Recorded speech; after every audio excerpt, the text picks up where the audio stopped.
안녕하세요. 클로버 수학교사 김경입니다. 오늘 제가 준비한 자료는 중학교 2학년 1학기 기말고사 신성중학교 자료입니다. 이번 신성중학교 시험은 작년에 비해서는 좀 난이도가 있게 나왔고, 특히 중간고사에 비해서는 학생들이 확연하게 느낄 수 있는 약간의 난이도 조정이 좀 있었습니다. 특히 연립방정식 단원 같은 경우에는 학생들이 연산에서 좀 실수하는 문제가 많은 곳인데, 이쪽에서 연산에서 실수를 많이 유도한다기보다는 함수 쪽에서 그래프를 이용해서 문제풀이 하는 걸 좀 많이 출제를 했고요. 특히 이제 제가 좀 주목해서 봤던 게 23번입니다. 23번 같은 경우에는 평행사변형에 대해서 넓이를 이등분한다 라고 나와 있는데, 엄밀히 얘기를 하면 이 넓이를 이등분한다라는 이용은 2학년 2학기 기하 쪽 단원에서 우리가 조금 더 자세히 배우는 내용이라서 선행이 되어 있지 않은 학생이라면 넓이 이등분한다라는 내용을 가지고 문제풀이 했을 때 좀 많이 당황하지 않았을까 싶어서 한번 소개를 해보려고 하는데요. 23번 같은 경우에 지금 평행사변형에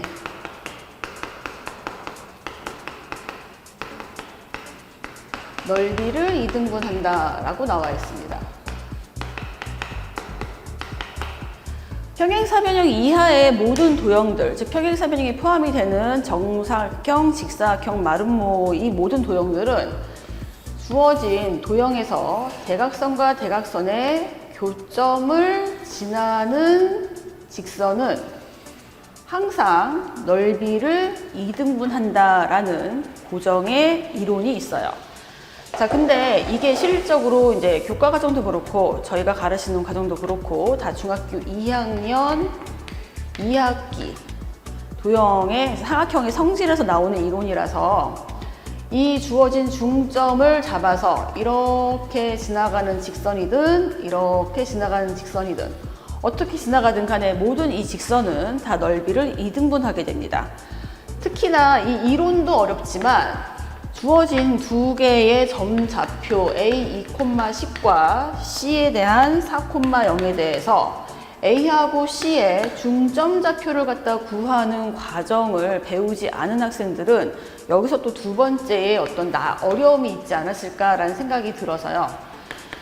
자, AC를 이등분하게 만들어주는 이 대각선의 교점좌표는 각각의 X좌표와 Y좌표의 합을 더해서 절반으로 나눠주는 계산을 하게 됩니다. 그래서 이 점좌표가 3,5로 정리가 되고, 문제에서 제시를 했던 기울기가 마이너스 2분의 1인 직선이 넓이를 이등분하기 때문에 넓이를 이등분할 수밖에 없는 점 3,5를 지난다라는 내용까지 추가를 해서 우리가 마이너스 2분의 1 x 플러스 b라고 하고 여기에 3,5를 대입을 해줘요.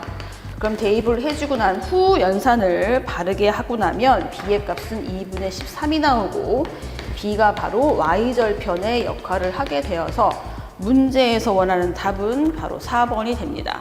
작년도 그렇고 중간도 그렇고 그렇게 크게 어려운 문제가 눈에 띄지 않았었는데, 이번 같은 경우에는 이제 2학년 2학기 내용을 살짝 얹음으로 해서 조금 더 이제 한두 문제 정도 난이도가 올라갔다라고 생각이 되고, 그다음에 이제 신송 같은 경우도 2학년 2학기는 기하 파트고, 기하 파트는 삼각형의 성질, 사각형의 성질하고 닮음에 이제 가장 끝단원의 경우의 수까지 포함이 됩니다. 앞쪽에 있던 도형들하고는 약간 성질이 다르게 느껴질 수도 있기 때문에 내용이라고 좀 괴리감이 느껴질 수가 있어요. 그래서 중간고사도 그렇고 기말고사도 그렇고 조금 일찍 빨리빨리 준비를 해서 많은 문제 풀이와 기본적인 이론 정리 잘 정립해서 이제 시험 대비를 하는 방향으로 해보려고 합니다. 감사합니다.